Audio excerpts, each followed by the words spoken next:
things that they're interested in doing, as opposed to what you might have thought about, what I might have thought about the Catholic Church, is that they're very open to looking at ideas that are outside the mainstream, and they're not stuck in, at least in the sciences, they're not stuck in these dogmatic views, for example, of the inviolability of the second law.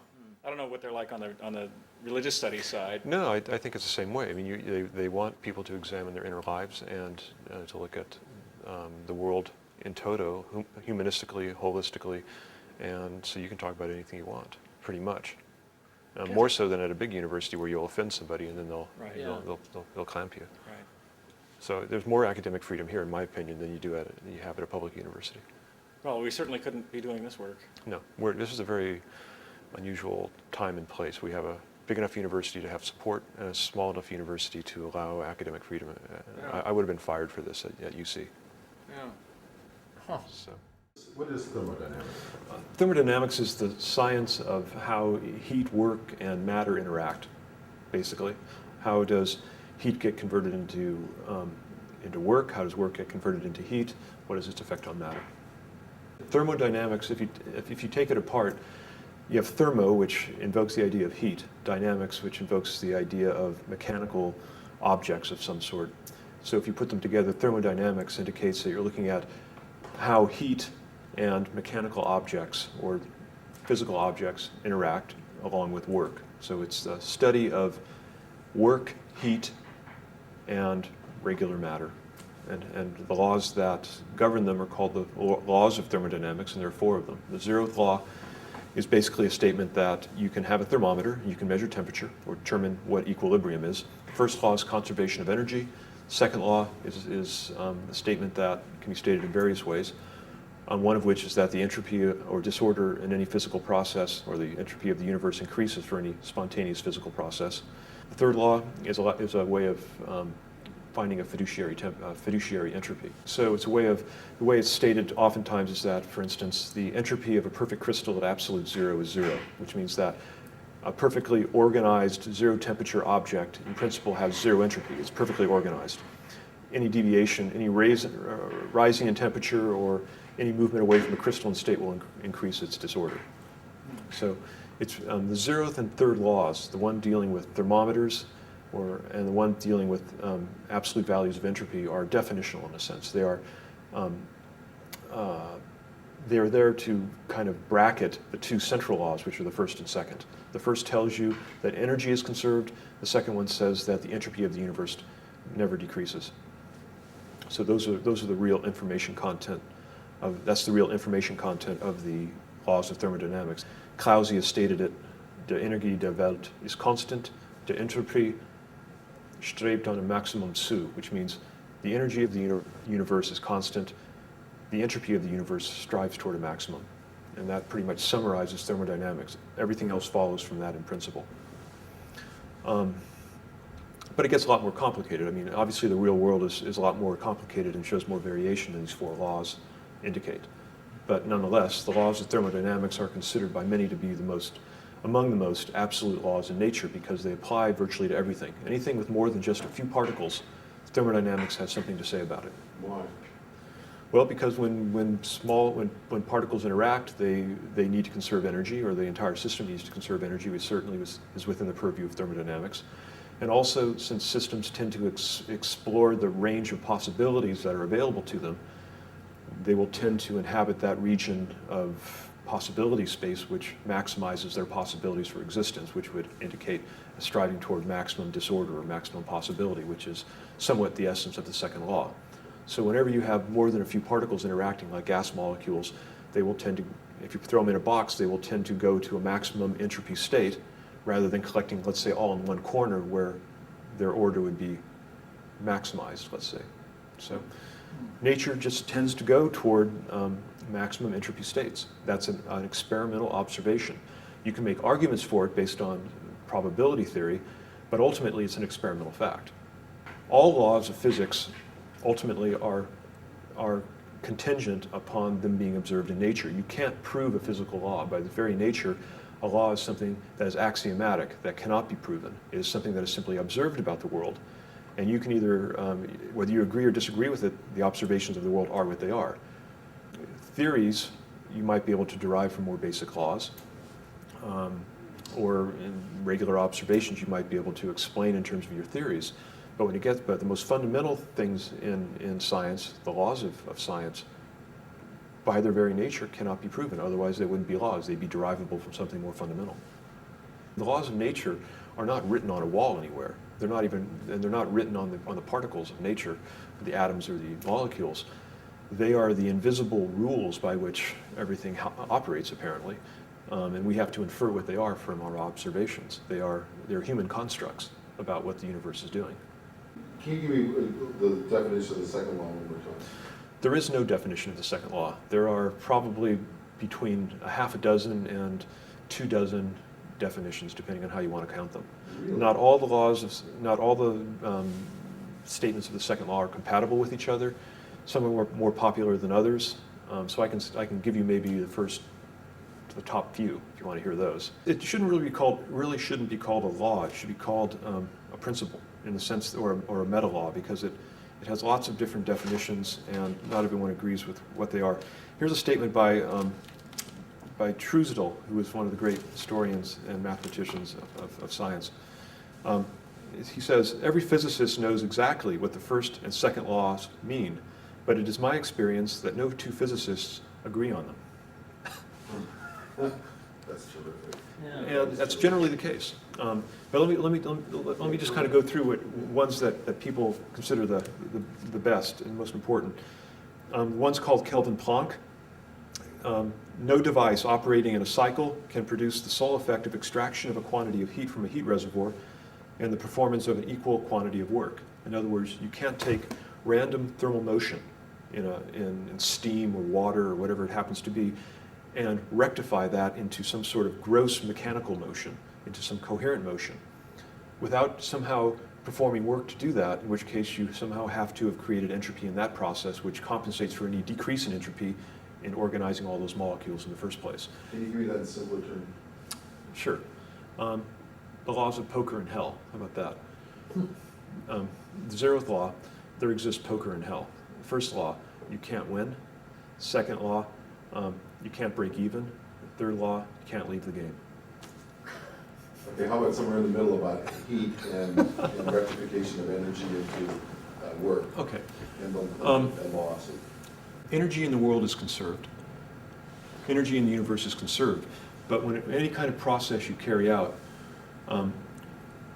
you can't, there will almost always be an inevitable tax on that energy, which comes in the form of degradation of that energy into a more impoverished form, which you would call heat, something that's less usable. That's a working man's definition of the second law. The second law is a tax on the first law. Okay, one way to look at it.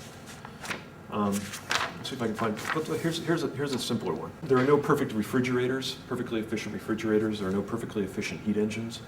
There is no possible process for which the sole effect is that heat flows from a reservoir at a given temperature to a reservoir at a higher temperature. In other words, heat tends to flow from hot to cold, but it will not spontaneously flow from cold to hot. So when you have something like a cup of cold iced tea in a warm room, heat flows from the room into the iced tea and melts the ice. But you're not going to spontaneously have your glass of warm iced tea have it spontaneously freeze and cast its heat into the room. That's not going to happen, ever. So all of this can be, if you look at these various definitions, you can kind of convince yourself that what this amounts to is to say that for any real natural process, the entropy change of the universe will never decrease. It might not increase, but it will never decrease. The entropy of the universe, the disorder, will always tend to increase. And if you're going to impose order on a system, you have to pay for it by creating more disorder somewhere else than the amount of order that you established in the process. That's why I say, when you compare it to poker and hell, when you say you can't win, that's like saying you can't get something for nothing. You can't win, which means you can't get energy out of your system or work out of your system for free. That's the first law. The second law would say you're not even going to keep the work that you had originally. You're going to lose some of it as heat, which you'll not be able to recover and use again. That's why you say you can't break even. means you only can lose. And the final statement having to do with the third law, which says that there's always entropy in any system that you can define, that means you can't leave the game. Regardless of how you want to play the game, thermodynamics is going to apply to you, and you're always going to lose in the end. It's like going to Las Vegas. You play long enough, you're going to lose it all. Can you talk about any of the things that have been observed, experiments or whatever in history or recently that, at any point in time, that have been used to demonstrate this principle? The second law? Yeah.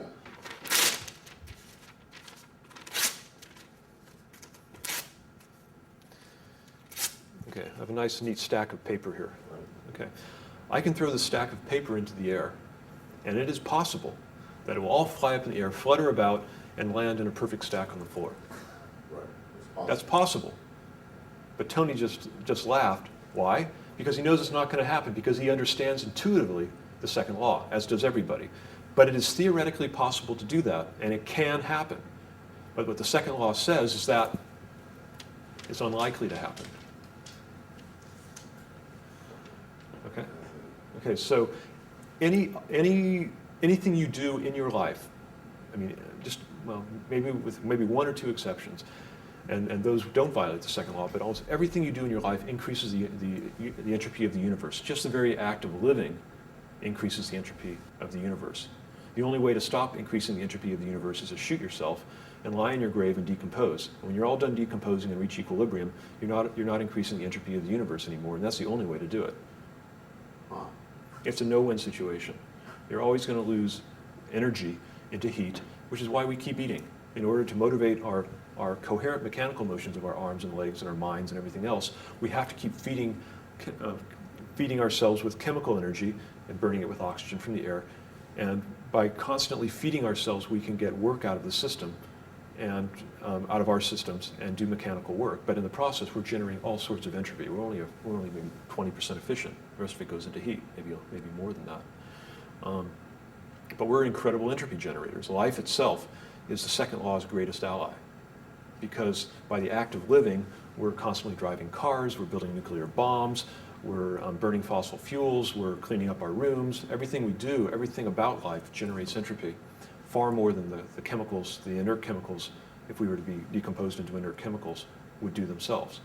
When I was a kid, I used to argue with my mom about this, because it turns out that even when you clean up your room and turn it into what you consider an organized state, you've had to use the vacuum cleaner, you've had to use a broom, and you've had to do a lot of work in order to clean it up. The very act of cleaning up the room creates more entropy, more disorder on a universal level than if you would just let the room in its messy state.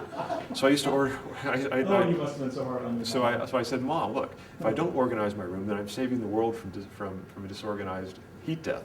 She never bought it, but it's actually true. If you really want to keep the world organized, don't do anything at all. How do you define it? Entropy is a measure of disorder. That's the common definition. But actually, nobody really knows what entropy is either. I always thought it meant some sort of de-escalating into disorder. In other words, that process is actually that's a process. But entropy itself has various definitions. The book here that I've written with Vlada has 21 different versions of entropy, and there are probably another 30 which have been discovered as well. Entropy can be defined in fairly reasonable terms only for equilibrium systems. For non-equilibrium systems, which is virtually any system of interest, because we're only interested in how things change and the dynamic nature of the universe, entropy cannot be well defined for non-equilibrium processes. No one knows how to do it. Then what is a non-equilibrium process? A non-equilibrium process is one that is changing in time, basically. A non-equilibrium process is a process which causes the system to change its macroscopic characteristics like pressure and temperature. It's like a ball rolling down a hill. Once the ball is at the bottom of the hill and stops, that would be considered equilibrium. But any time the ball, say, is rolling down the hill, so to speak, or bouncing or anything, that would be considered a non-equilibrium process. That's a poor description of it. Equilibrium is a state where the macroscopic properties, thermodynamic properties of a system like pressure and temperature are no longer changing. Anytime these things are spontaneously changing or being changed from the outside, then that's considered a non-equilibrium system. It's a process in change. The problem with talking about it this way is that the whole arrow of time and the second law are entwined with each other. Why does time go forward? Why did all of these pieces of paper flutter to the ground, and how come they don't pick themselves up and come back into my hand in reverse? Why don't they? The energy is there, but it doesn't happen. There's a particular arrow of time. There's a particular tendency of the universe to move from one level of entropy to a higher level of entropy, and that in a sense defines the direction of time. So it's sometimes difficult to define non-equilibrium without defining time, but as soon as you start talking about time, you're almost implicitly implying the second law. It's confusing. So how does the second law relate to equilibrium? The second law would say that systems tend toward an equilibrium state, if given the chance. That is a state toward maximum entropy. So equilibrium implies a movement towards entropy? The second law, yes. An isolated system will tend to move toward a maximum equilibrium state. And when it reaches a maximum equilibrium state from which it doesn't change anymore, apparently, that's called equilibrium. So you can consider equilibrium to be the maximum equilibrium state of a system. In terms of the second law, I mean, there's the last section of this book is called the second law mystique, and I call it that because there's can I read a little bit? Do you mind? Okay. Perhaps more has been written about the second law across the breadth of human knowledge and endeavor than about any other physical law. Direct and indirect references to it can be found in all branches of science, engineering, economics, art, literature, psychology, philosophy, and the popular culture. Quite aside from its profound physical, technological, social, philosophical, and humanistic implications, the second law is famous for being famous. It has become the epitome of scientific truth, notorious for its absolute status, virtually unquestioned by the scientific community. Much of its mystique can be traced to the imprimatures of scientists like Einstein, Planck, Eddington, Fermi, Poincaré, Clausius, and Maxwell. Their reputations are reciprocally burnished by association with this fundamental law. Thus, a cycle of mystique is established. The following are representative quotes from sciences and humanities dealing with the second law and its absolute status. Outside of theater, rarely does one find such melodrama. Okay, from Eddington. Eddington was considered one of the great scientists of the early 20th century, right up there with Einstein. The law that entropy always increases, the second law of thermodynamics, holds, I think, the supreme position among the laws of nature. If someone points out to you that your pet theory of the universe is in disagreement with Maxwell's equations, then so much the worse for Maxwell's equations. If it is found to be contradicted by observation, well, these experimentalists bungle things sometimes. But if your theory is found to be against the second law of thermodynamics, I can give you no hope. There is nothing for it but to collapse in deepest humiliation. Einstein wrote, so to speak, classical thermodynamics is the only theory of universal content concerning which I am convinced that within the framework of applicability of its basic concepts will never be overthrown. Now when statements like this get popularized, and these are probably the two most famous statements concerning the second law, there grows around the second law this mystique, which if you even question, you are pretty much thrown out or ostracized from science. And so what we're fighting as much as the difficulties of the experiment we're proposing is the second law of mystique, which is an invisible, self-imposed censorship that science has put upon itself about what it can speak about. The dogma. It's worse than dogma because, well, it is, you're right, it's dogma. But it's a dogma that has associated with it an extreme amount of ridicule, which tends to dissuade people from even entering the subject. Because one word that we have cautiously avoided up to this point is the term perpetual motion machine. That's not allowed. There you go. So we tend to avoid the word perpetual motion machine. Instead, you hide behind the word Maxwell demon. Maxwell demon, of course, is legitimized by the great James Clerk Maxwell. But if you use perpetual motion machine, the ridicule that goes behind that can be traced all the way back to Leonardo da Vinci in the 14th century, 15th, 16th century. If I were to get in an argument with you about the second law, Yes. or if somebody gets in an argument with you about the second law, and they just insist that, that the second law is defines such and so, and anything else is you cannot be in violation of that because there's no such thing as violating the second law. Mm-hmm. What kind of argument, how would you paraphrase my argument? I say it's, well, first of all, I'd say it's unscientific, because you can't prove a law.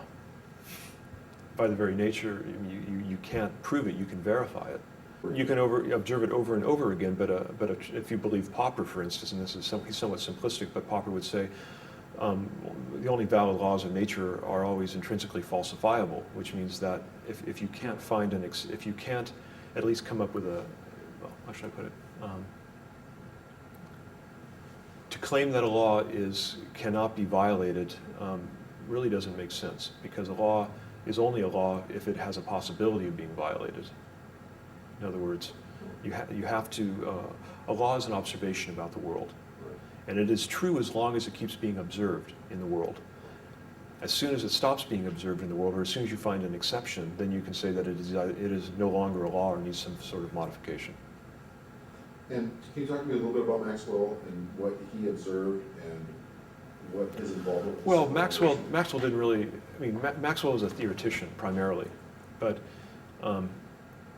in regard to the Maxwell demon, what Maxwell was trying to do was what he would say, pick a hole in the second law. And the way he was trying to do that was to envision some sort of little creature, which was later, I think, called by Lord Kelvin, was the person who first named it, the Maxwell demon, which was a small creature which could, on an individual atomic basis, sort atoms, either by sort one into one chamber, sort another one into another chamber, such as to create, let's say, an artificial temperature difference between two chambers. By creating a temperature difference, you can create a heat engine by which you can do work. So this little creature essentially takes an equilibrium gas, one with maximum entropy, all mixed up, and sorts it out into two kinds of particles, fast and slow particles, and then uses the difference in their temperature or their energies to do work. This would subvert the second law, because you've taken an original high entropy equilibrium state and turned it into a system whereby you can actually get more work out. And that would be forbidden by the second law. You've taken disorganized state, created more order by sorting the particles, and then using that order to do work. And lost nothing. And lost nothing. So, but it relies on the sentience of your Maxwell demon. The demon himself has to be able to see the particles, and there have been arguments saying that he wouldn't be able to do that under equilibrium configurations. You'd have to be able to think and be able to sort lots and lots of particles, maybe a mole of particles, 10 to the 23rd, something like that, which would be very difficult computationally. On top of that, you'd have to store the information in order to do, and ultimately have to erase it. And apparently the erasure of the information is the Achilles heel of the Maxwell demon. The process of erasure ultimately creates entropy, which offsets the entropy decrease that he created by sorting the gas. So, at least in my mind, it's fairly well settled, and I think in the scientific community's mind, it is basically settled that the sentient Maxwell demon won't work. On the other hand, there are 24 or more non-sentient Maxwell demons which have come to light in the last 10, 15 years, which apparently have not been refuted by the scientific community and do possibly hold a chance for violating the second law under certain extreme thermodynamic conditions. And that's what my colleagues of mine and I have been working on here at USD, and also what about a half a dozen other research groups around the world have worked on. The one that we're proposing with in semiconductors is the only one that I'm aware of that is concrete, experimentally verifiable, and can be done at room temperature, and would have a very clean-cut result. The rest of them are more exotic. Okay, to introduce this particular Maxwell demon, take a piece of common aluminum foil and bite on it with a metal filling, and it's usually found to be pretty unpleasant. What happens is that you have electrons which can be transferred between the different metals, between the aluminum and the silver mercury amalgam in the filling. And as the electrons are transferred between the two metals and kind of even out between them, this charge transfer amounts to a current which can be felt through the nerves beneath the filling and gives you a slight and unpleasant shock. This demonstrates that when you bring two metals together, you get what's called a contact potential, which is the potential difference between two different pieces of metal, two different kinds of metals, as the Fermi levels, as they're called, even out between the two metals, as the water levels of the electrons, so to speak, find a common level. That causes one metal to charge positively, one to charge negatively, and that establishes a potential difference between the metal, a voltage, usually on the order of about a volt or so. Well, the same kind of thing can happen if you have two different kinds of semiconductor.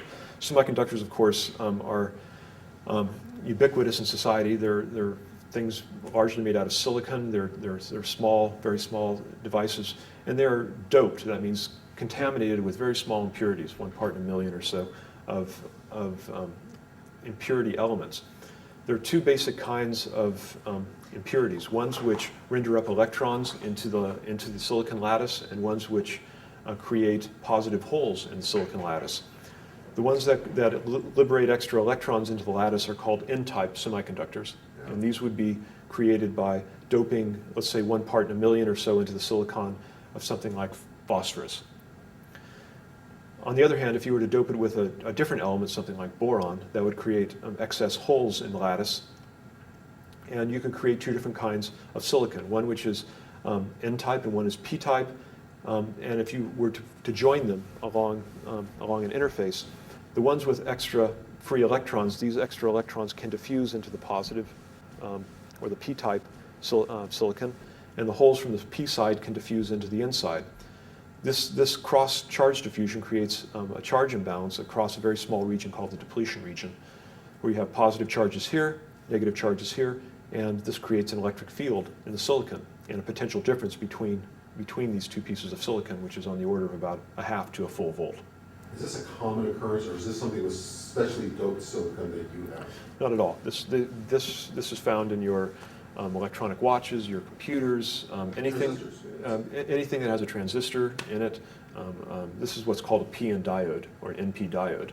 These are very, very common electrical devices. They're the mainstay of semiconductor electronics.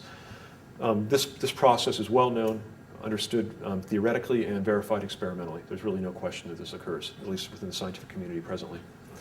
Now, if you were to take this particular piece of silicon and kind of bend it around into a new shape, like this, you would still have the charge diffusion right at this junction here, and you'd have a different potential on this side versus this side. This side would be biased positively, this side negatively, by this charge diffusion. If you then wrap this around and bring it down to to a region where you have a physical separation opening between these two, if you have positive charges here, negative charges here, that establishes an electric field across this region, and there will be a potential drop across this region equivalent to the one here. What this electric field does, well, I shouldn't say does, the electric field stores energy. And the electric field energy I can write down, it's proportional to the square of the electric field intensity or strength. The stored electric field energy here turns this device essentially into a capacitor. This is a capacitor which stores the electrostatic energy in the gap. You haven't paid for this. You have not hooked this up to a battery. You have not. There's no external voltage source associated with this. This has established this energy in this yellow region, the electric field, solely by the existence of this depletion region, which is unavoidable. So you now have a capacitor which in principle will stay charged forever. Now, capacitors, they're used in electronics to drive all sorts of things like the flash cameras which Tony has, or cardiac defibrillators you find in an emergency room or something like that.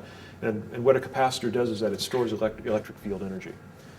Well, if this stores energy, it occurred to us whether we could extract that energy somehow. And one way which we found we could do it, there are several ways, and I'll go over both of them, is to use just a small plug of a dielectric, just as a piece of metal is pulled into a magnetic field. Dielectrics are pulled into electric fields. So you can imagine that if you were to put a small plug of material here that moves frictionlessly within this channel, it can get pulled into the electric field. And if this were also a conductor, it could conduct the positive charges and negative charges together and have them short out, which would kill the electric field, leaving a larger electric field ahead of them, which would continue to pull this plug forward in the field. As it shorted out the field here, it would still see a higher field here, being pulled in this direction. The field back behind it would not have recovered as fast yet. The field ahead would always be larger, and this plug can be pulled all the way through the channel. As it comes to the end of the channel, there's no further electric field here, so it's no longer being accelerated. But meanwhile, the electric field behind it has been rebuilding itself. Once it rebuilds itself, it pulls the plug back, and the process can repeat again and again. We have shown, based on calculations of real dielectrics with real frictional coefficients, with real electrical conductivities, that in principle you could build a small plug, something on the order of a fraction of a micron in size, which could be pulled in and out through this channel millions of times per second and never really stop. It doesn't require, you require no power source because the power is being supplied by the electric field, which itself is being generated by thermal processes somewhere else. So this would be a non-sentient Maxwell demon. It challenges the second law by creating organized motion out of thermal processes, out of heat. There is no other power source driving this. So that's one version of a Maxwell demon. If you were to tie a small magnet to it and have it go in and out of a coil of wire, you would have an electrical generator. So you could, in principle, could generate electrical power from this mechanical motion, in principle. How are you working on this? Well, I came up with the idea probably about 3 or 4 years ago, something like that. It took about a year to develop it. Dr. Jeffrey Wright was instrumental in helping carry out numerical simulations, as was Andrew Putnam, one of my former students. They've done a terrific job. Do you have constraints with regard to the weight of the piston, the Yes. mass involved, the drag, and all those kinds of things? Yes, we've investigated what we consider all the salient parameters of the system, including electrical conductivity, dielectric constants, mass, friction, all of these, and we find that if you build it small enough, something smaller than about a micron in size, you can make a device which in theory should be able to perform as indicated in this video. Have you built that yet? No, we have not. We would like to. The technical difficulties put it probably at the state of the art of micro manufacturing, maybe a little bit beyond, but we think within the next 5 or 10 years the state of the art for micro electromechanical and nano electromechanical manufacturing will probably reach the point where this could be manufactured if there was the will to do so. And, okay, does this put out more than it takes in? I mean, is this Well, I mean, again, violent? this is a theoretical study we've done. This is not an experimental study. Based on the theoretical studies, yes, it should be able to put out more. It should be able to take energy, heat from the heat bath, and turn it into mechanical work at a power rate and a power density which is rather large, in the sense that if you calculate the volume of this device, each one of these devices will put out roughly a nanowatt of power, which is a very, very small amount. But these devices are very small themselves, about the size of a blood cell. So if you were to stack them all together into something the size of this table, they could instantaneously put out as much power, in principle, as a nuclear power plant. Yes, way. You work out the problem would be that you would freeze the entire room. Well, it would freeze. Well, no. See, the problem is that if it's turning heat into work, I mean, it would put out a power level of about 1 gigawatt per cubic meter, but this thing would cool down to roughly absolute zero in 3 seconds if you run the numbers. So you're not creating energy from nothing. What you're doing is you're converting thermal energy into mechanical energy, and that thermal energy's got to come from something. That's right. The room is full of mechanical energy. Let me give you a demonstration. If you take this table here, this table is at roughly about 300 Kelvin. Okay, about room temperature, 20 degrees C. The molecules in here are all moving about in this table at roughly the speed of sound, but they're all moving in different and random directions such that all their momenta essentially cancel. If you were to divide up this table perfectly into those molecules which are moving to the left, to the right, forward, backwards, up and down, and simply divide those up, this table would decompose at the speed of sound. All 6 parts going in opposite directions at roughly the speed of sound. That's how much energy is intrinsically present in this table in the form of heat. And that's true of everything else. Your shoes, your legs, you, all the other tables, the wall, the ceiling, the air, all of these have intrinsic energy, but you can't tap them because of the randomization of the molecular motions. They tend to cancel each other out, and it's very, very difficult to rectify them. In fact, to rectify their motions creates more entropy than the reduction in entropy that this rectification would imply. That is what the second law says. You can't achieve this rectification without paying for it, and paying for it dearly. So in subverting the second law, what it in principle would allow you to do is rectify the intrinsic heat in a room like this And as a result, you can run all the appliances in the room forever without ever plugging anything into the wall, simply recycling the energy, the heat energy again and again. And that would be a rather wonderful thing. It could in principle be a solution basically forever to an energy problem. As long as the universe is not frozen, it will have plenty of energy to run itself. It's all present here. And you could, in theory, have some other thing that generates heat next to it to balance out the... No, not really. I mean, think about it. If you run the TV camera you're using right now has a battery in it. Right. That battery is running it, but most of that energy ends up as heat, which goes into the room. If you had something which could collect that heat and reuse it, it would simply take that heat, turn it back into electrical energy, and run your camera again. So it's not like you've ever lost the energy. It's just being turned into another form, which you could recycle. When we developed this, we recognized that this is the electrostatic equivalent of a magnetic railgun. Right, exactly. But it's not magnetism. It's electrostatics here. Right. But this is an electrostatic railgun in a sense. No one's ever come up with this, and it only works at a small scale. This will not work on a tabletop size. It will only work when you have very intense fields on very small objects, and for it to be sustained by the intrinsic biasing of this semiconductor requires that it be submicron or in size. Because of the nature of semiconductors? Well, because the forces are so small that you only can move small bits of matter, and so you have to build them very small. And to get these to get these intense electric fields in that gap requires that you build the gaps very, very small. So there's nothing powering this? There's no power applied to this? Well, let's be clear about it. It is being powered ultimately by the thermal energy in the device. In other words, the heat in the device is powering it. Because you're not getting energy for free here. The second law is not about that. But there's no external power applied. That's correct. Okay. There's no voltages being charging the materials. No, the charging is actually created by a trade-off. What you have here is in the N-type semiconductor you have electrons which want to diffuse out, and you have in the P-type you have holes that want to diffuse out. So when you bring these two together, these electrons and holes naturally diffuse into the other medium, but when that occurs, you get a charge separation, which creates the electric field. So it's a natural diffusive second law process, which gives rise to the second law violation, which is the irony of it all. The second law actually turns on itself here. The violation occurs because you have turned heat energy into macroscopic motion of this piston. That's where the violation comes. You have turned heat into work. That's forbidden by the most fundamental statement of the second law. If you want to define the second law in terms of what you can and cannot do with heat, then what you've done is that you have turned disorganized, random thermal motions in your solid into some rectified macroscopic motion of a block of material. You have rectified disorganized motion that violates the idea that the entropy of the universe must always increase. Here we have shown a way in which the entropy of the universe can decrease. You have taken random thermal motions and turned them into directed, coherent motions of a macroscopic block of material. So that is a statement of the second law which deals with entropy. That would have come about by Clausius in about 1865 when he first discovered entropy.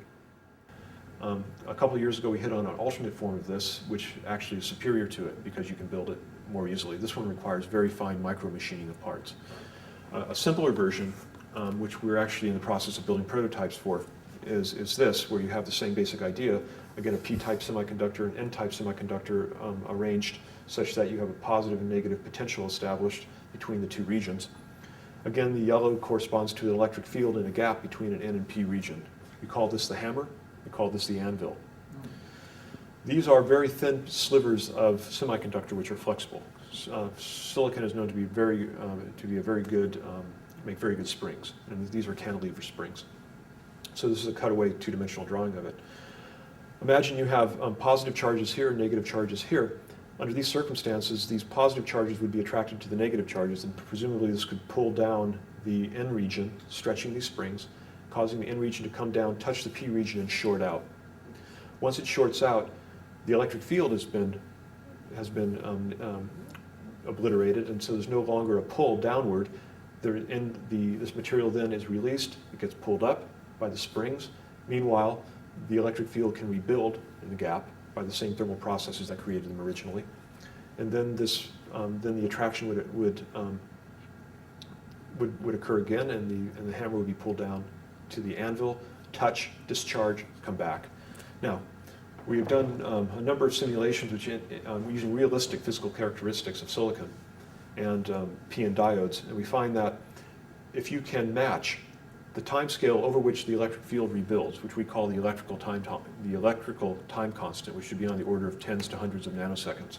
If you match that time constant to the mechanical time constant of the spring, in other words, the normal resonant frequency of this cantilever, when you match these two, then you can set up what's called a resonant electromechanical oscillation, kind of like what happens when you push a kid on a swing. You hit them at the right frequency, you can build up the oscillation. Same way, you can use the electric field energy here to build up an oscillation in this hammer anvil and create a self-sustained oscillation. This can be demonstrated using today's technology. It doesn't require anything beyond which has already been developed. And, but again, it has to be built very small. The reasons being, the time constant for rebuilding this electric field are very short. The time constants are on the order of tens to hundreds of nanoseconds, which means that the frequencies associated with the mechanical oscillation have to be on the order of 1 to 10 megahertz, very high frequency, maybe even 100 megahertz. At those frequencies, you have to build the devices very small, otherwise they tear themselves apart by their mechanical accelerations. So they have to be built small to sustain the high accelerations and frequencies, and also to create these large energy densities associated with the electric field.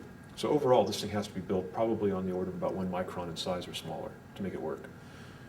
Nonetheless, this is well within known technology. I mean, modern standard off-the-shelf transistors now are being built down to size scales on the order of about 1/10 of a micron, something like that. So using standard technology, you can build something this size. And how do you generate electricity from? Well, again, if you had, let's say, a magnet here on the top of the hammer, and it were moving up and down through some sort of electric coil, it would presumably generate electrical power, like a regular electrical generator at high frequency. But this could have lots of other uses too. But nonetheless, the energy that you could get out of this, or the power you could get out of this, is actually fairly small, on the order of about 10 to the minus 9 watts on that order, 10 to the minus 8 watts, which is very, very small. It's like an ant or a flea crawling up a wall, something very small. But on the other hand, this is very small itself. So although this doesn't put out much power by itself, if you were to couple these to a large number of them, in other words, if you were to have as many of these as would fit in the volume of a desk, about a cubic meter or so, the power output for that desk instantaneously would be on the order of that of a nuclear power plant, about 10 to the 9th watts. Now, of course, that could not go on very long, because if what we're saying is true, then you're converting thermal energy, heat, into mechanical energy. And if you're creating mechanical energy at a rate of 10 to the 9th watts, and that comes from heat, your object's going to cool down very fast. In fact, a block the size of a desk would cool down to absolute zero in a few seconds at that power output rate. The way you would actually use it would be to make large panels of it, very thin, maybe micron-thin panels, spread them out across a wall, and then convert it and make electricity that way. So instead of having a block a meter high, you slice it into 1,000,000 slices a meter. So now you have 1 square kilometer of this material, and then you can use it. And also, it would absorb energy a lot. It would absorb its ambient heat better. So if you had something like a chalkboard which was paneled over with this stuff, the chalkboard here is about 1.5 meters by about 5 meters. It's about 7.5 square meters. If it's absorbing 100 watts per square meter, you could get about 750 watts of power just from that blackboard sitting there. It would cool down slightly, but it could power everything else in this room continuously forever. You'd be turning the heat in this room into work, and then using our electrical power. That electrical power would run all the computers in the room, and then the heat generated by the computer would go back into the panels, go back into electricity, and then go back into the computers again. You'd be recycling energy. The whole idea of recycling energy is foreign to our way of thinking because of the second law. We naturally assume the energy that we use coming out of the wall or used in an automobile is used once and never used again. But if you were to actually subvert the second law, and again, it has not been broken experimentally yet, but if you could reuse energy again and again forever. It would be completely recyclable energy. Have you tried filing patents on this? Or? We published this, well, let me put it this way. In terms of patenting it, we have a company which is which was instituted to protect the intellectual property rights, and we're thinking about what exactly we want to patent right now. But in terms of this was published in Foundations of Physics back in 2002. Any patent rights associated with this have evaporated. This one has not been published per se. It's iffy because this resonant cantilever idea, it's already been tried for ones that are powered with batteries. We're planning on powering it with its own potential. Yeah. But we have a few ideas. This one is how to turn this energy into chemical energy. In other words, electrostatic energy into chemical energy. We're working on a paper on it right now. It's unclear where it's going to go. So if you can turn this off the record or just do what you want. Here's the basic. We won't use it. No? Okay. No. Talk about it, but we won't use it. Okay. Good. Even if you do, again, it's not going to matter. Again, your N and P region, positive, negative. So you have a positive charges here, negative charges here, and an electric field going down through this material. If you take some sort of neutral atom, bring it in to this, and this can either be N or P material or two different metals like aluminum and your filling. It doesn't really matter what it is. Bring in a neutral atom. The neutral atom can ionize in the surface. This is called surface ionization. I use it all the time in making plasmas. When this desorbs, it gets accelerated by this electric field and will be accelerated across this gap, basically from rest up to the energy, up to the velocity associated with about a 1 volt drop in potential. To put that in perspective, if you take an atom and accelerate it through 1 volt of potential, when it thermalizes, in other words, when it randomizes its motion and comes to an equilibrium temperature, it'll be at a temperature of 12,000 degrees, twice the temperature of the sun. Okay? So you bring in this neutral atom, ionizes, desorbs, comes down here, and when it arrives at the bottom, it has lots of energy indicated by the star, which can stimulate other chemical reactions, basically enough energy to drive a chemical reaction. And then it can just give up the electron again or pick up an electron from the other side and recycle through the system or just leave. But the point is, by falling through this gap, this ion can get enough energy to drive the temperature of your gas up by several thousand degrees in principle, or to stimulate chemical reactions. So we've turned electrostatic energy into chemical energy by this method. But it only happens locally. After all, where did this energy come from originally? It came from heat. So if you let this thing relax again, it's never going to be hotter than what it started at for the whole lattice. But it'll be a local temperature rise of 4,000 degrees. Or I mean, if you spread it out into 3 dimensions, the 12,000 goes to 4,000 by dividing by 3. But it'll go up toward the temperature of the sun, locally. It's really rather remarkable. And all we've used here is the intrinsic bias associated with either metals or semiconductors. Very simple process. And when did you think of this? I thought of this summer, actually. I was at a conference in Prague, and there was a physical chemist there. Her name is Tamar Seidemann from Northwestern University. She and I chatted after my talk, and we sat down at lunch and hatched this idea over lunch in a cafe in Prague. Well, what I wanted to ask you back on the first one with the piston was, what was it like for you to think of this? Well, I thought of it out of desperation, frankly. I mean, I had been kicked around, professionally, I guess, for about 10 years on these various other second law challenges. The 2 plasma challenges, which I developed in the early 1990s, the chemical ones, which I had done in the mid-1990s, and the gravitational one, which I did in the late 1990s. And so all of these were in exotic thermodynamic regimes, ones which are not easily accessible or testable. When I was in Cincinnati in 1995, one of my friends in plasma physics, a guy named Jeffrey Bowles, we were crossing the street and he said, plasmas are a lot like solid state physics. So if you found one in plasma, there should be one in solid state physics, there should be an analog. And I didn't know anything about solid state physics in 1995, but by 2000 I had taught myself enough that I back engineered the solid state challenge by thinking about the plasma challenge, which I developed 10 years earlier. So it was really based on a hunch given to me by a friend crossing the street in Cincinnati back in 1995. And he didn't know what he was talking. He just threw out the idea, and I had to chew on it for a while, and I came up with this. And then Jeff Reich got involved after I had come up with it, and we kind of fleshed it out. He was and Andrew Putnam. Those guys were very instrumental in making this thing work. So most of this was serendipitous, but. I wouldn't mind getting into a little bit about how this wasn't possible 100 years ago when these laws were formulated because of technology. Sure. Well, if you look at science over the last 100 years, there's almost no area of science which has not been transformed in one way or another. You can look at classical mechanics where space and time were considered absolutes in the Newtonian sense, and these ideas were shattered starting about 1905 with Einstein's special and general theories of relativity in 1905 and 1916.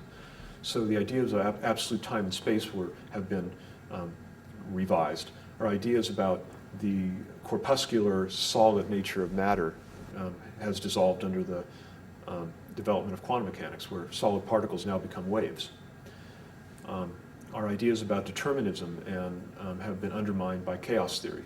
A lot of our presumptions about the world have been undermined by discoveries in the 20th century.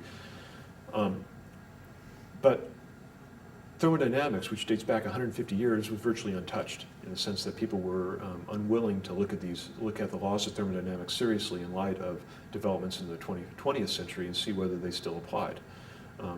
There was a mystique around the second law that no one really wanted to attack. Starting roughly around 1990, or mid-1990s, there started to be a push toward re-examining the second law in terms of quantum mechanics, and then there are several renegade groups who looked at absolute challenges to it, and we just started picking at it. I don't know why it started. It seems to have been kind of a confluence of a lot of people's work, and there were half a dozen groups around the world that all started working on the same problem, all about this within about 5 years of each other without knowing about each other. It was just rather a coincidence. You had Lindsay Gordon in New Zealand. He was probably the first guy in the modern second law movement. He started about 1980, made some proposals about what biochemical membranes might be able to do in terms of subverting the second law.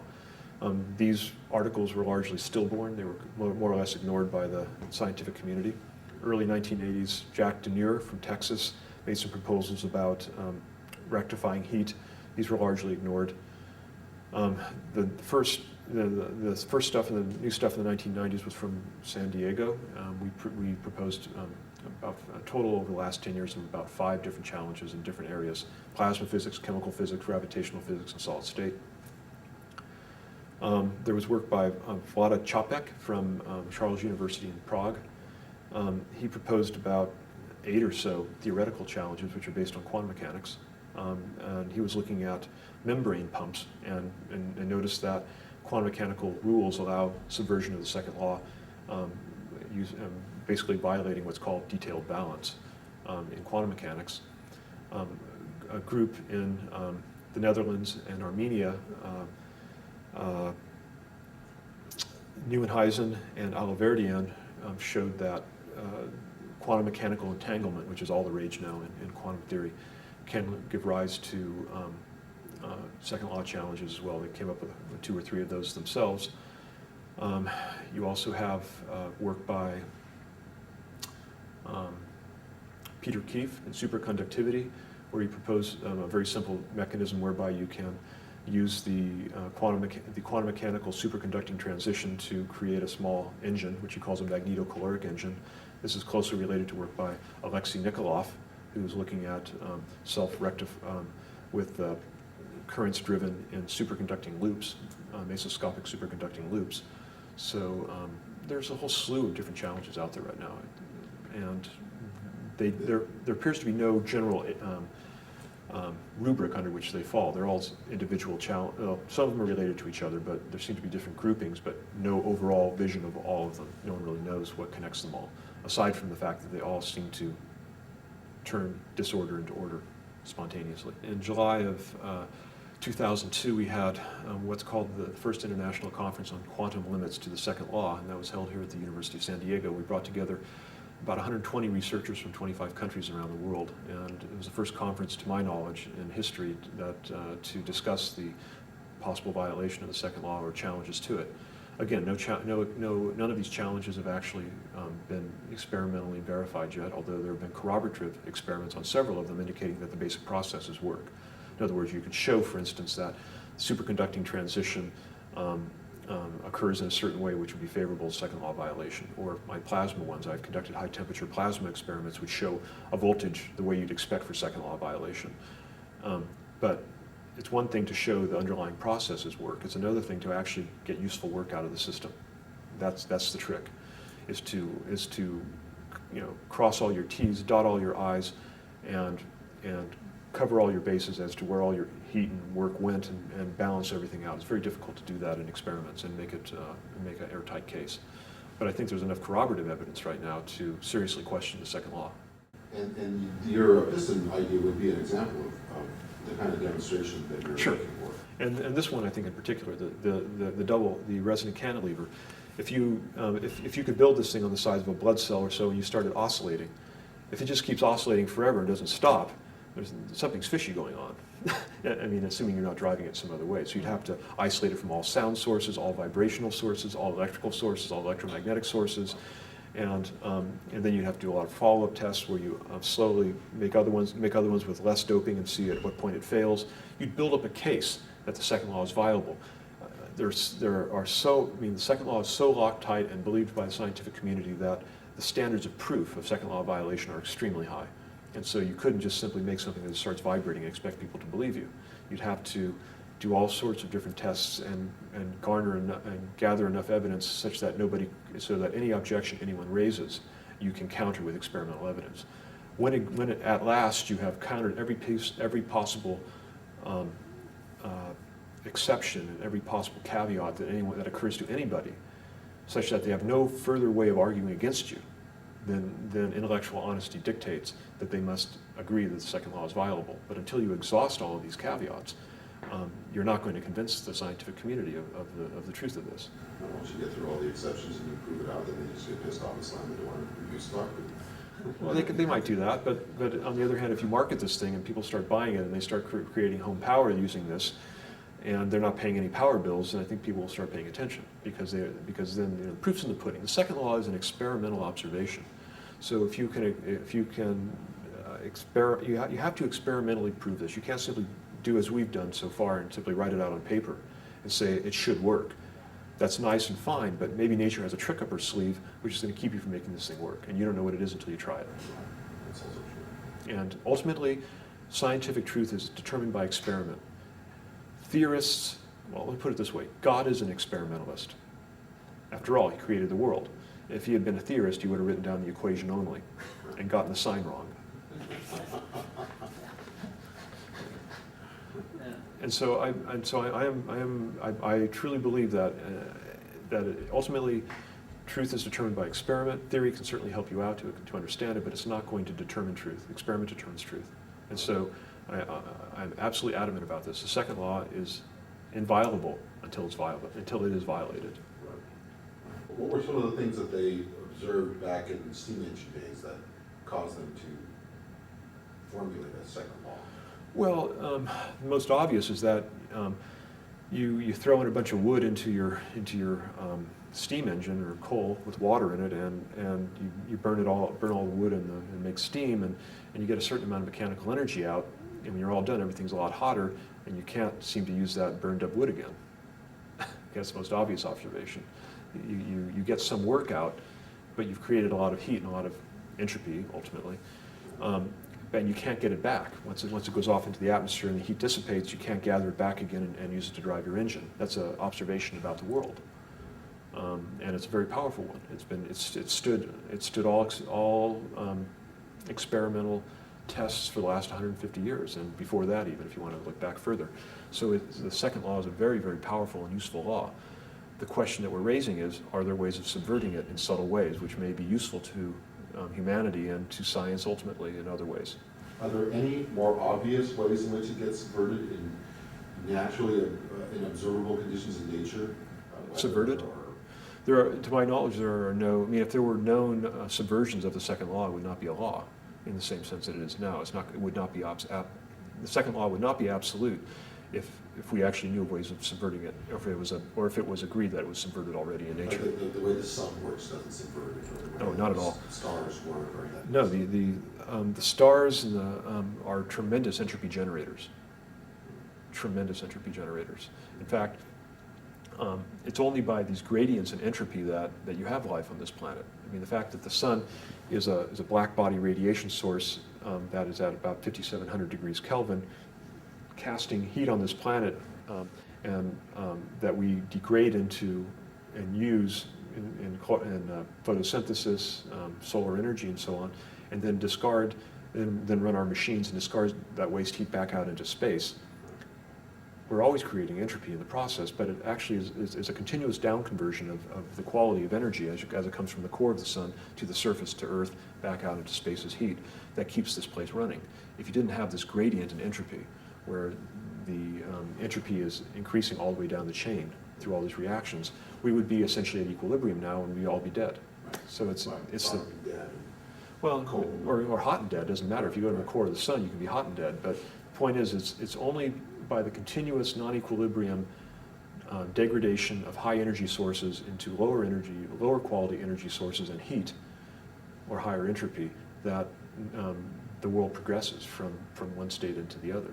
The universe moves ahead because of its non-equilibrium nature. So it does make some sense that in subverting the second law, some sort of very clever technological mechanism would need to be employed. Yeah, it would. I mean, and that's really what it requires. Nature is not going to come up with it itself, I don't think. I'm not aware of any process in which it would, but yeah, you need to engineer the geometry and composition of your devices in such a way that you can create these special conditions whereby heat creates its own downfall, something like this electric field in the gap. Nature's not going to create a device like this spontaneously. And even if it did, it would have to create a perfectly micro-machined dielectric plug to go in and out. That's just not going to happen by itself. The superconducting ones, which are proposed by Keith and by Nikolov, these are superconducting states are not going to occur naturally, except in maybe some very exotic locations in the universe. And even then, it's not going to necessarily result in creation of work. So all of these, virtually all of the ones that I'm aware of have to be man-made, except for one possibility. I'm not sure you want to cover this in your talk or not. There have always been speculations that if, in fact, the second law can be violated, why hasn't life resorted to second law violation mechanisms? Okay, that's a legitimate question. I mean, in fact, it's often used to say, well, the second law is absolute because if it weren't absolute, nature in its soaring cleverness and diversity would have already found a way of subverting it. I don't find that convincing for a number of reasons. The first being that it is not proven that all biochemical processes actually conform to the second law. All the ones that we know of do. But the human genome has 32,000 genes or so, I believe, and makes on the order of, 100 million proteins of some enormous number. Only a small number of these biochemical pathways have actually been explored. And so you can't claim with absolute certainty that that's not the case. But if I were going to bet money, I'd say they probably all do follow the second law. On the other hand, I would also argue that the conditions that you find on the Earth's surface, for instance, ones in which you have lots of energy streaming from the sun to the surface, lots of chemical energy available for plants and animals, is not the ideal condition to have what I would call thermosynthetic life. Now, this word was coined just recently, but the idea is this: there are two basic kinds of life that inhabit the Earth: photosynthetic life and chemosynthetic life. Photosynthetic life takes photons, light, and converts it into chemical energy. That's photosynthesis. It's photosynthetic. Chemosynthetic life takes chemicals and uses raw chemicals for the energy of life. That would be something like you eating a beefsteak, something like that. You're not photosynthesizing anything, even though your shirt's green. You're basically taking chemical energy, breathing oxygen, and combining that oxygen with the proteins and the carbohydrates and getting mechanical work out of it. So chemical processors. That's right. So you're chemosynthetic life. Because you have two basic branches of life. Well, what if you were to have some sort of life form that could use heat directly and convert it into work? That would be thermosynthetic life. And so there have been a few proposals for this. I think there is a possibility you could find it in certain places. You'd have to look for a place where it's not competing with chemosynthetic or photosynthetic life, which means if you're going to find it, it would have to be in an energy-poor environment, away from the sun and chemical energy sources. The best place to find it would be probably deep in the earth, probably down a few kilometers where it's dark, and somewhere in an energy desert where there's somewhere like granite, where you wouldn't have very many chemicals available to use. I've looked at the possibilities for this, and it turns out that the cell membrane, I don't know if a cell membrane is, surrounds cells. These can be charged, positive and negatively. Basically like this. you have a natural capacitor which can be built into cells in principle. And I have proposed, at least in this book, possible mechanisms by which you could possibly take the electrostatic potential, the electrostatic energy, or the electric field inside a cell membrane, and convert it into chemical energy. And that, I think, it's quite a long shot, but it's certainly worth proposing. And it turns out that a lot of the chemical machinery necessary for thermosynthetic life, at least as I envision it, when I proposed the idea originally, I started looking into the biochemical literature, and it turns out most of the basic chemical structures which I proposed already exist in cells, which is rather remarkable. So it's almost like all the electrical characteristics are all in place. But the question is, when would these be employed? I don't know. I'm not sure you could find thermosynthetic life easily, but I don't think that it's out of the question. If we proposed ways of violating the second law which are viable, I think nature, which is a lot more clever than I am, would certainly come up with it too eventually. I may have this all wrong. Yeah. Don't systems far from thermodynamic equilibrium violate the second law?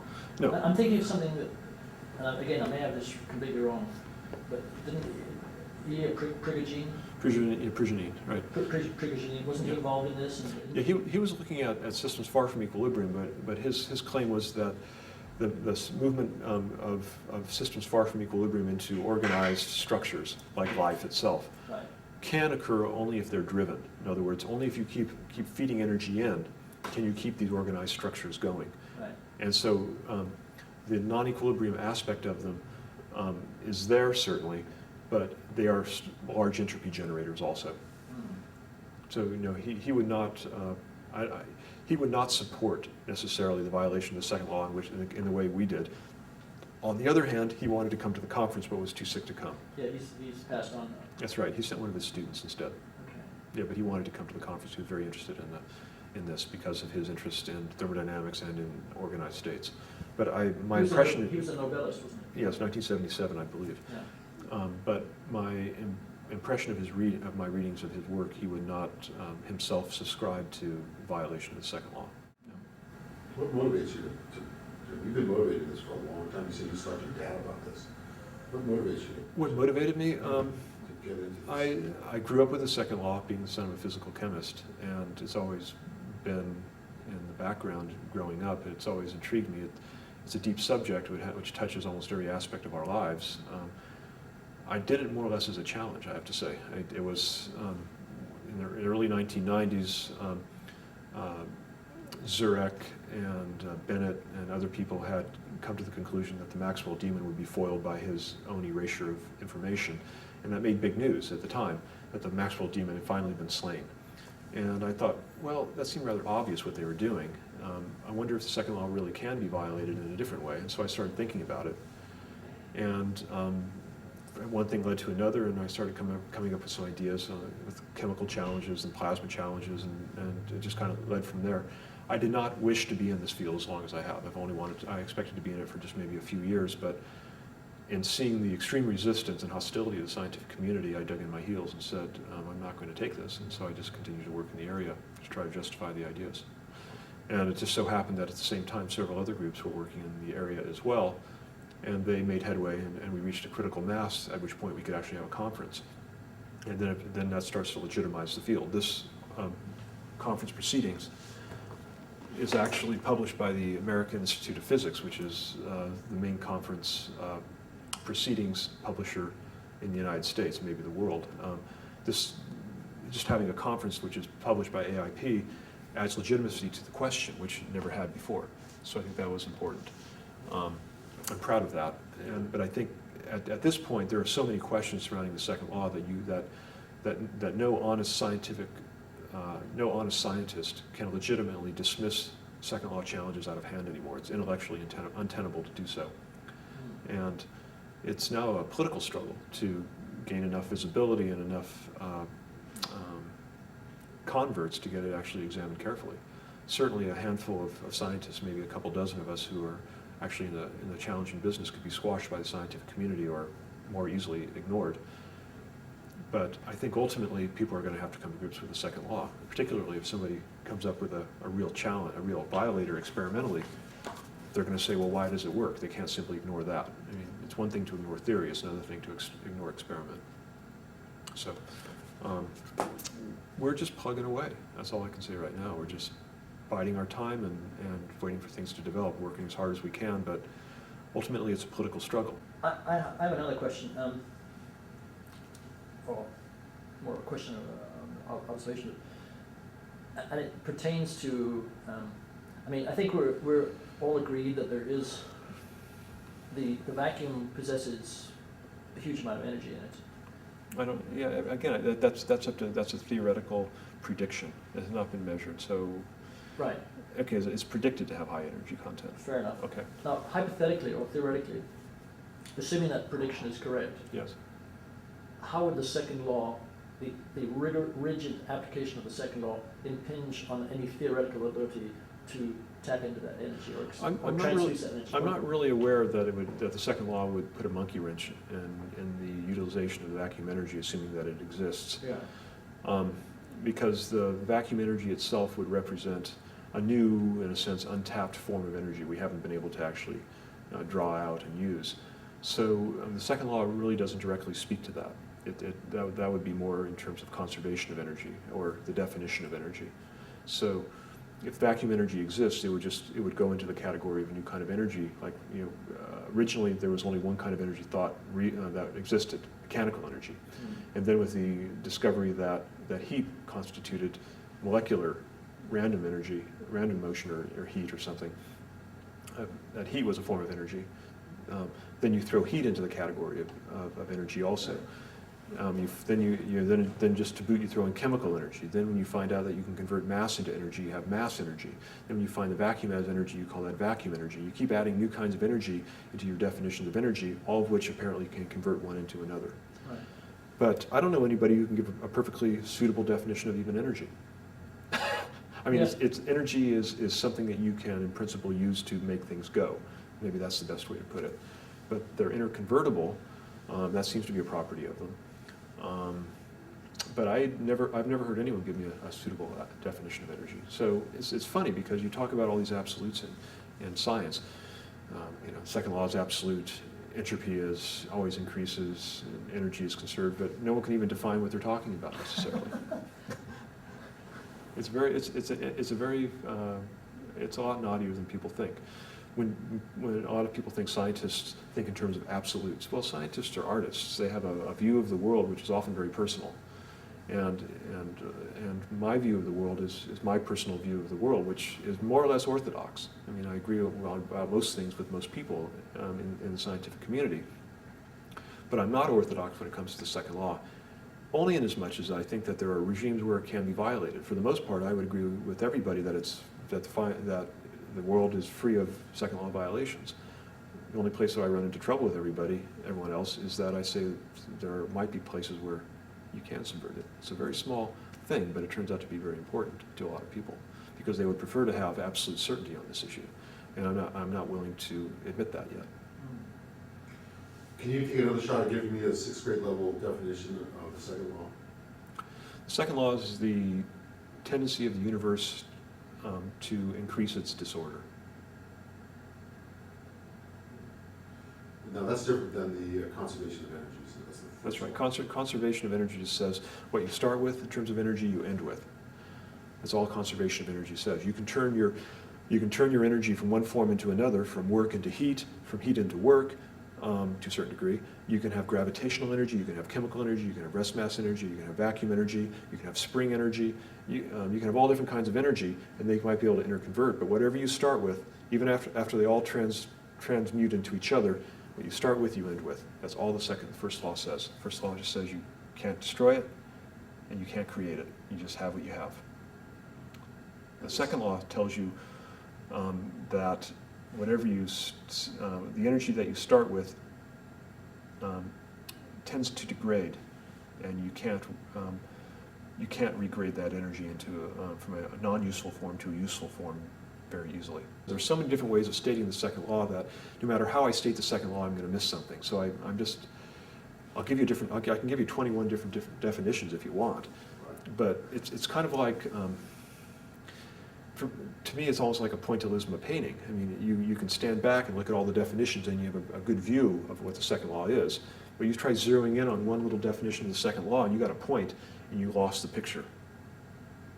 So the way I think about the second law is in terms of all of the definitions, all the statements of the second law, and say this pretty much covers all circumstances. But any one definition is usually going to leave you a little bit deficient in terms of your overall understanding of nature.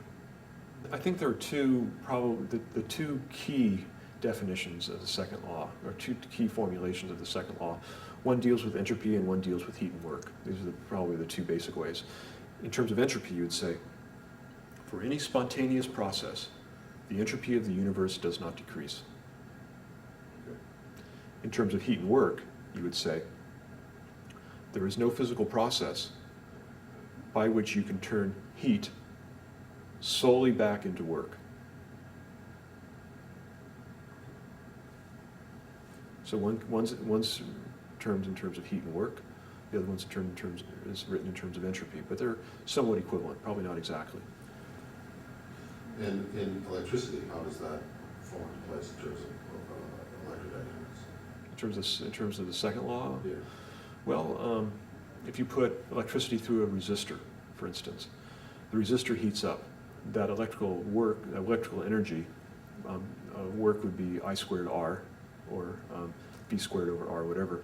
That in the resistor, that electrical energy turns into heat in the resistor, and basically you've turned it all into, you've changed this organized electronic flow into some sort of jiggled motion of molecules in the resistor, and you've turned coherent electronic motion into random thermal vibrations. So you've turned heat into work. Or excuse me, you've turned work into heat. Sorry, my apologies. So any process you can name, any natural process you can name, aside from the second law challenges, I can probably identify where and how the entropy turns up, but it always does.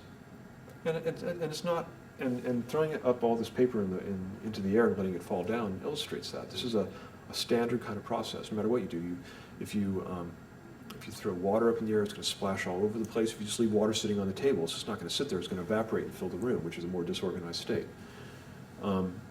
If you breathe and your breath comes out, it just doesn't hang there. It spreads out and fills the room. Everything you do tends to increase the possibilities available to it, to increase the disorder. On the flip side of that, everyone talks about disorder being a bad thing. It's a wonderful thing. I mean, disorder in a sense is a greater complexity and richness to the atomic structure or the atomic description of the universe. The universe becomes richer as it becomes more disorganized. It's just a question of how useful is that new richness to us. We call it disorder, and we call it heat, and we call it friction, and we call it wasted energy because we can't use it anymore. But it's still there at a microscopic level, increasing the diversity of what's going on down at the atomic level. I would not want to see second law violators be used on a universal basis because you'd freeze the universe out. You basically take all the heat, turn it into work, but when you're all done, everything's cold, and you're just as dead as if you had died by heat death. Isn't it in relation to the universe is continually expanding? Well, the fact the universe is continuously expanding, that in a sense adds more possible microstates to the universe, and in a sense gives the universe more possibilities continuously in which to play, so to speak. So classical heat death, the way it's described in the 19th century, Victorian heat death as they call it, will never really occur, at least not in the way they say. But the real source of entropy in the universe turns out to be gravitational sources, things falling, planets forming, stars forming, black holes forming in particular, and then their ultimate evaporation. That's really where the entropy of the universe increases. Okay. This may not make a movie. Just to revisit something that I mentioned, I think, during lunch break, or maybe this morning. The work that Evans did in Australia. Yes.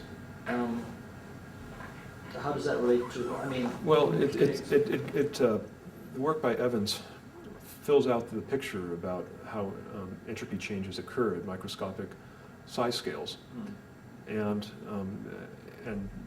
exhibits the property or the behavior that short-term entropy reductions can't occur in the microscopic size scale. But this has really been known for a century or so. In fact, these kinds of things were pointed out by Maxwell 130 years ago. So in terms of actually violating the second law in a real practical sense, the work by Evans doesn't really speak to that point. The work was very good. Yeah. There's no question it was good, solid experimental work with, and confirmed theoretical predictions very well. Yeah. But in terms of making any kind of practical device or even a theoretically interesting device that would, quote, violate the second law, it didn't really accomplish that, I don't think, because it demonstrated it demonstrates that small systems can, for short periods of time, decrease entropy locally, but in terms of being able to harness that for any kind of real practical use, no, doesn't achieve that. Think of it this way: if I have a box like this, and I let 10 molecules go in this box, they'll bounce around randomly and pretty much be on average spread out all through the box. Would you agree with that? Right. Yeah. Every once in a while, all these balls might just all bounce independently, such that they all inhabit one little corner of the box. Right. So it would look as if the entropy of this box, of the gas in the box, spontaneously decreased against the second law. That's what it would look like.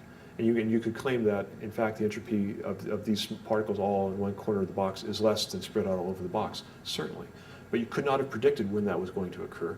There was no necessarily good way of harnessing that, and it was just a statistical fluctuation that caused it. So the statistical fluctuations have been known for a century or more to cause these kinds of spontaneous entropy decreases. Nonetheless, they don't really constitute a useful energy source. His was for what period of time? Microseconds probably, or tenths of seconds at most, something like that. I think there is a need to a degree for scientific orthodoxy. It's necessary for science to hold certain standards in terms of truth. If you say anything went, science would be in the same shape as the internet, which is basically just a free Wild West. A Wild West. And so you don't want that, but at the same time you would expect some sort of a good degree of inquisitiveness, curiosity, intellectual honesty in the scientific community, which seems to have been lacking in the discussion of the second law. There seems to be a lot of knee-jerk reaction, a lot of unscientific attitudes toward it, which are dismissive rather than inquisitive, or intellectually honest for that matter. The shortest review I ever got on a journal article, which I submitted, and I could paper my walls with rejections from the journals. The shortest one was, this article violates the second law. Do not publish it. And that was it. That was the entire review by the reviewer. That was accepted by the editor as conclusive proof that it had to be wrong, and it was rejected. That is not science. That's intellectual fascism. So on one hand, I can appreciate orthodoxy, but at the same time, scientists should be aware of their own ignorance, which is that no one knows why the second law always works. Nobody knows why. You can't prove the second law. It's an experimentally observed fact for now, but to refuse to admit the possibility that it can be violated is completely unscientific, because it basically throws out the idea of the falsifiability of a law, which is absolutely necessary for the health of any intellectual enterprise. You have to always admit the possibility that you're wrong. If you're unwilling to do that, you really have no possibility of ever really being right. There's always something to be discovered. I don't think there's any end to science or to learning, and anybody who claims that there's an end to science or that they have a general theory of everything, I think should be stripped of their PhD and thrown out of science. And what was that quote you had earlier? The guy who said we already know everything we need to know. All we need to do is fill in the decimal points. Right. Yeah. And that was in what, 1900? 1900. Just before quantum mechanics started. What was the quote again? I'd have to look it up, but it was something like, physics is now officially dead. All that is required now is to fill in the decimal points. Something like that. I think that was genes. I'm not certain of that, but I think it was genes. What's important about that is not only the fallacy of the statement, but the illustration of the attitude. Well, the hubris of it, yes, and the arrogance. But you see it now quite a bit in the string theorists, and I shouldn't say just the string theorists, and certain scientists who claim that they're about to have a theory of everything, or a grand unified theory that will explain everything. I find that offensive intellectually, because you can always ask the question, am I missing something? So to make a claim that you have a theory now that answers all possible questions is to cut off further questioning. Once you've done that, you've committed intellectual suicide. And that is the greatest sin that you create. I think that is just about the greatest sin, if not the greatest sin that you can commit as a scientist, is to stop your questioning. I think Max Planck said it best. He said, you never really, how should I put it? Old ideas never really die. It's the proponents of those ideas who die. And it's only then that scientific revolutions take hold. Right. So I started this work in my early 30s. I'm 45 now. I expect to live another 50 years, and I'm simply going to outlive the bastards.